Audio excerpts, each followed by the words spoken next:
Greetings and welcome back. Today we're starting on Essential Outcome 4, which is identifying and explaining charge stability. This is really important as we move into reactions. Reactions are how molecules change. So, in order to be able to talk about both why ions are stable or unstable the way they are, and also how reactions occur, we need to be able to understand how to draw arrows showing how electrons move. Electron motion will be at the crux of everything we do for the rest of the year, not just this semester, but also the second semester. So, this is really important, and we're starting to work into not just how a molecule is by itself, but how they react with the world around them, including other molecules. So in terms of moving electrons by drawing arrows, essentially what happens is we always start with a situation. And so my little situation here will be, we have a little tiny car on top of a hill. All right, and in terms of how we're moving, we think about this is point A, or where we're starting. And then what we do is draw an arrow, always a curved arrow, to indicate where this guy is going to end up.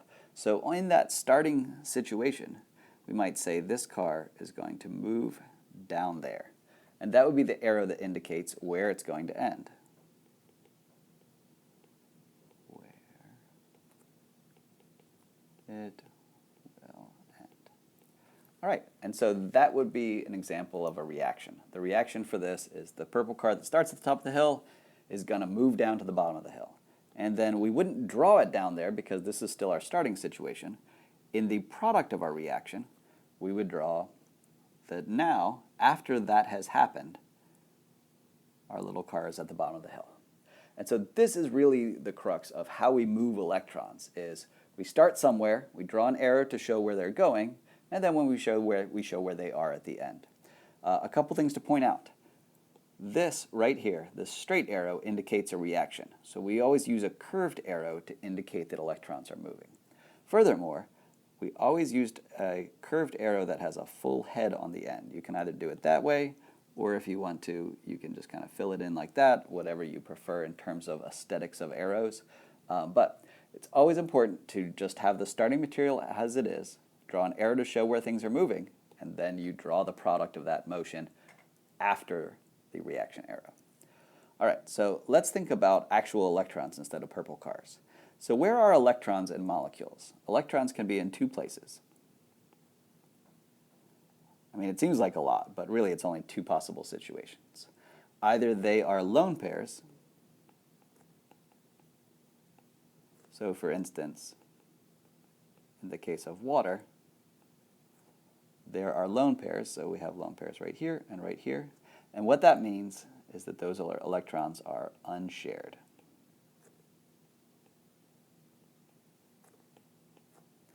Or electrons can be in bonds. So once again, when it comes to water, we have two pairs of electrons in bonds. And those are shared electrons.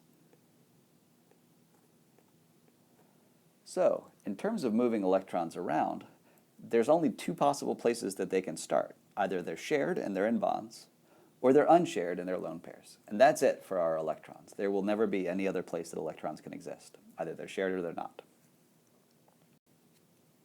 There are three ways that we can move electrons. So there's two places electrons can be, either shared in a bond or unshared in a lone pair. But there's three different ways that we can move them around. So we have three basic methods of electron motion. All right, so the first one is that we can start with a lone pair.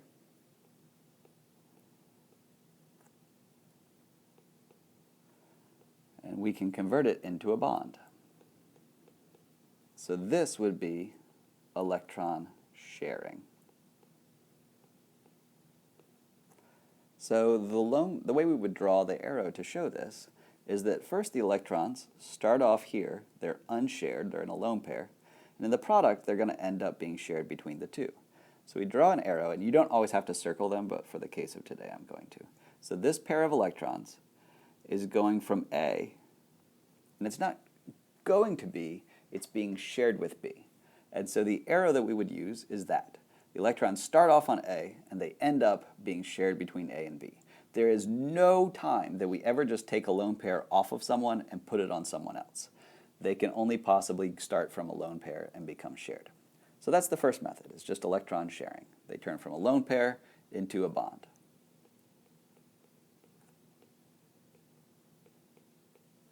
All right, the second thing is we do the exact opposite of it, which would be we could start off with a bond and turn it into a lone pair on one of those guys. We'll just move it back to A. And this would be essentially, I'll call this electron unsharing. And in electron unsharing, we would draw our arrow to show that the electrons started in this bond, and they're going to move over to just being the sole property of A. So we're unsharing them. So in this case, B is going to be all kinds of left out, because essentially A just steals the electrons back from that shared partnership. So now A has the sole possession of those electrons, and B doesn't. And so this always starts with a bond and turns it into a lone pair. Thirdly, we could involve multiple possible partners here. And I'll just put C all by itself over there. So this is what I'm going to call electron resharing. This is a situation in which a bond gets moved from one pair of molecules to a different pair, but there always has to be one of those original partners involved in the end. So this would involve A and B are sharing the electrons in the starting material, but in the product, B has changed its mind and is now going to share them with C instead. So this would look like kind of a combination of the two, but it starts with a bond, and B is going to basically hop it over, unshare it from A, and reshare it with C. And so essentially the bond just kind of leapfrogs. But it's still attached to B. Those electrons are not going to a completely new set of partners. It's just one new partner, one old partner remains. So this always starts with a bond and ends up with a bond in a different place. All right, so those are our three methods. I got one question for you, and then we'll move into some specific chemical examples. One thing that's really important for you to notice is that anytime we take electrons and move them around, someone's going to end up with more or less electrons than they started with. So we will almost always have a change in formal charges. So with electron motion, formal charges can change. And they usually do, at least somewhere. All right, and so if you remember with formal charges, it's really important to have your lone pairs and your H's drawn out. So use Lewis structures. If you don't want to draw Lewis structures, at least for the part of the molecule that's changing, draw in your lone pairs and your hydrogens. It's going to be really hard to count formal charges if you don't have your hydrogens and you don't have your lone pairs there. All right, so let's do first an example of electron sharing. So if you recall, in electron sharing, we go from electrons that are not shared to electrons that are shared. All right, so my example of this will be a Cl-, which is a chlorine with too many electrons, and over here I'm going to draw a carbocation. Carbocation is a carbon with only 3 bonds, so it doesn't have a full octet, and it doesn't have enough electrons. The carbon on the top doesn't have the full octet, so it could use some more. The chlorine on the left has extra electrons, so it can share some. Again, you don't have to do this little circling thing, but I'm going to do it on this example. So a pair of these electrons that was formerly the sole possession of the chlorine is going to be shared with that carbon. It doesn't move over to that carbon, they just become shared. And the product of that would involve that chlorine with 3 lone pairs, because 3 lone pairs didn't do anything. They're still sitting there. But now instead of having a 4th lone pair, it has a bond. And the carbon that was previously a carbocation now has 4 bonds because it had 3 and now it has a 4th. So this guy right here is our new bond. Just like our little purple truck at the very beginning, this is where electrons start and this is where they move to. And we only draw the product of that reaction after the little arrow indicating that this is our product. All right, so that's electron sharing. The second thing that we can possibly do was electron unsharing. So let's do an example of that. So an example of electron unsharing would involve something that we'll get to much later in the class called lithium aluminum hydride. It's a lithium plus, which remember that's just like Na plus, that's a spectator ion, it's not going to do anything. And if you look at the periodic table, you'll notice that aluminum should have 3 electrons, but if it's making 4 bonds, then it has 4, so it has a minus charge. Well, one thing we can do to undo this is we can take a pair of electrons being shared between the aluminum and the hydrogen and just give it over to the hydrogen.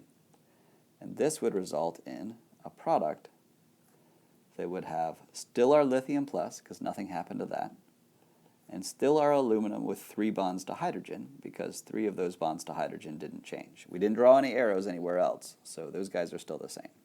But now, instead of a bond being located between the aluminum and the hydrogen, that bond has been unshared from the aluminum, is now the sole possession of a hydrogen.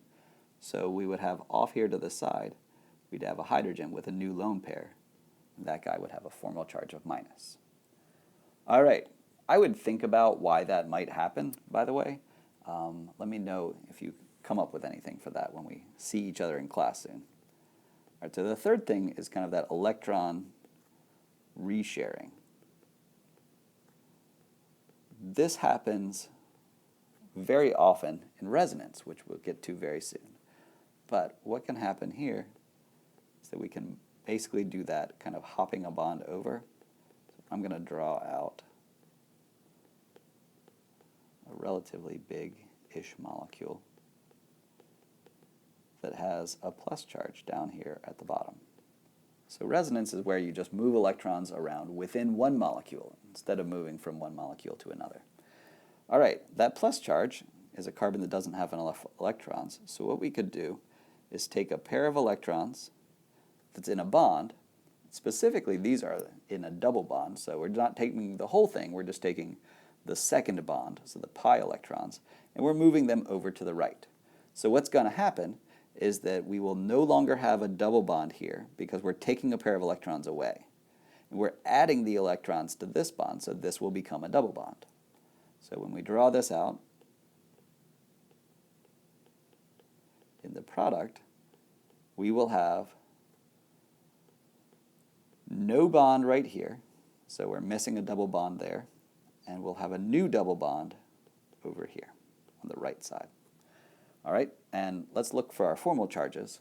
You might notice that this carbon right here, which was kind of the forsaken partner, it's the one that lost that pair of electrons in the resharing, it now only has 3 bonds and no lone pairs, therefore that carbon would have the plus charge instead.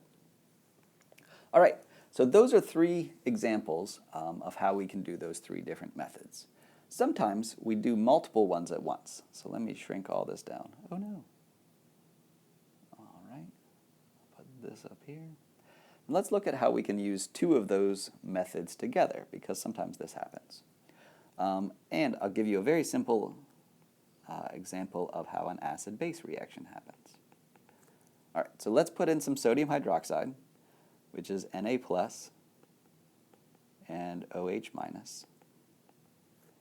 And let's react that with, we will use acetic acid, which is vinegar. Well, vinegar is acetic acid plus water, but it's delicious nonetheless. So you might notice that I am turning this C with 3 H's into kind of a pseudo-condensed formula. If that guy's not participating in the reaction, we don't really need to draw everything out. So I know that. I don't expect you to know that yet, but we did that up here as well. We can try to kind of sometimes just turn things into CH3s if we know they're not going to do anything. And by the way, CH3s don't do very much. So here's a combination that we can do. we can do electron sharing from the O minus. So the O minus in that hydroxide has too many electrons. It can take a pair of its electrons and share them with this hydrogen. Well, that would give that hydrogen 2 bonds, which it can't. So that hydrogen needs to unshare some electrons. And so it can take this pair, move them over to the O. And I'd like you to see if you can predict what the product of this reaction will be. All right, I hope you got that right, but let's draw this out. We would have our Na plus is still there. We have our OH, and that lone pair on the right is not there anymore because it has been shared. So now we should have a bond that has a new bond specifically to that H. And then on the other side, the lone pair, or sorry, the bond between this O and the H should now be a new lone pair on that oxygen. Therefore, we will have an oxygen with 3 lone pairs and a minus charge. And that's how you get this product of this reaction. All right, I do not at this point expect you to be able to predict how these things are going to move all the time. However, it's really important to practice showing where you start, where you end up, and what all of that means. Thank you very much, and I'll see you soon.